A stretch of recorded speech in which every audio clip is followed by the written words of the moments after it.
a good run coming from the Keys Rocks. You know, I've been in business. I have written a couple bestsellers. I'm on TV. I mean, I get to travel the country and speak, and people pay me to do it. And I've been on some corporate boards, and I had a great career in the government. And first of all, you know, the good Lord has blessed me. There ain't any question about it, with my family, with my friends, and what I've been able to do. And secondly, I give a lot of credit for my success to my parents because of a value system that is, I think, enduring and one.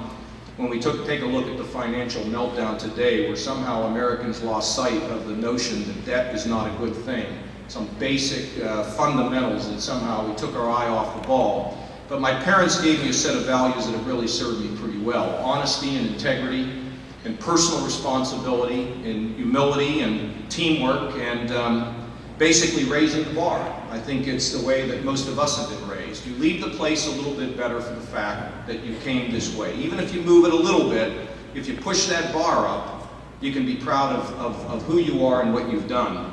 And I met a politician in 1976 who I thought embodied those values. And I helped to get him on the ballot, and then I went to the convention, and lightning struck me, and the next thing I knew, like Forrest Gump, I was in the command center with a dozen people that were determining the fate of Ronald Reagan.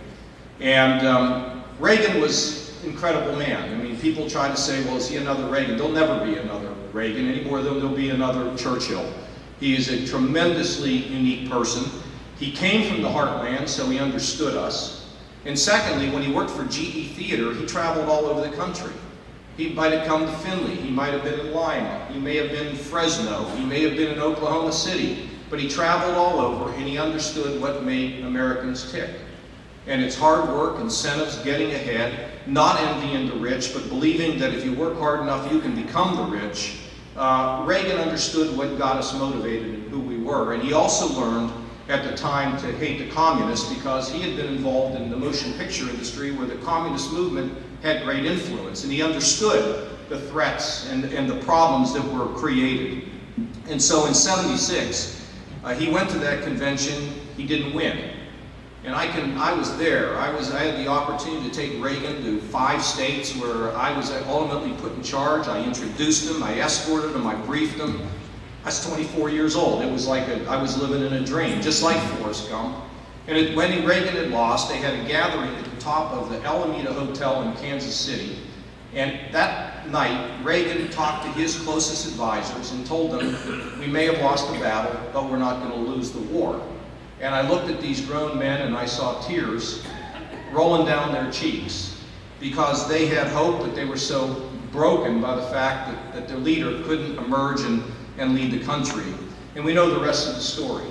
America had hostages, our economy was in a shambles. You know, we had double-digit inflation, double-digit interest rates. Reagan becomes president, and he restores the incentives in this country. He reduces the marginal rates. You know, we were paying 70 cents on every dollar. It's atrocious. Maybe Joe Biden would be happy with that, but most Americans weren't because they work for a living, okay? And the bottom line is he restored the incentive. And at the same time, of course, he fought the communists. And Jim Baker always told me the story of when they went to see Reagan, when Reagan was on his way to the Brandenburg Gate in Berlin. They said, Mr. President, we're in the middle of very sensitive negotiations with the Soviets. Don't say anything to upset the apple cart. And Baker told me Reagan chuckled. And they knew they were in trouble. And even my little girls know what he said. When he said, Mr. Gorbachev, tear down this wall. And you know what he did? He was able to provide courage and hope to people on the other side of the wall, on the other side of the fence, living in big prison camps in Poland and Czechoslovakia and Yugoslavia and the Baltics. And a friend of mine who is a Pole, he's a young man, but he told me, he said, they didn't come, Cliff, and threaten you. What they did is they came to you and said, if you want your daughter to have a job next week, you'll cooperate. And everybody there knew at some point somebody had to step off the street. Somebody had to be hit by the first car. And what Reagan did was give them the courage to stand up, Reagan and the Pope.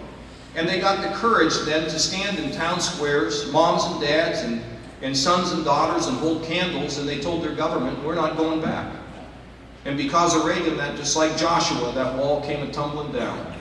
And you think about how many God-given destinies were realized because of the leadership of Ronald Reagan. That's where politics makes a difference. That's what politics is about. It's not about winning an election. It's about changing life, changing the world.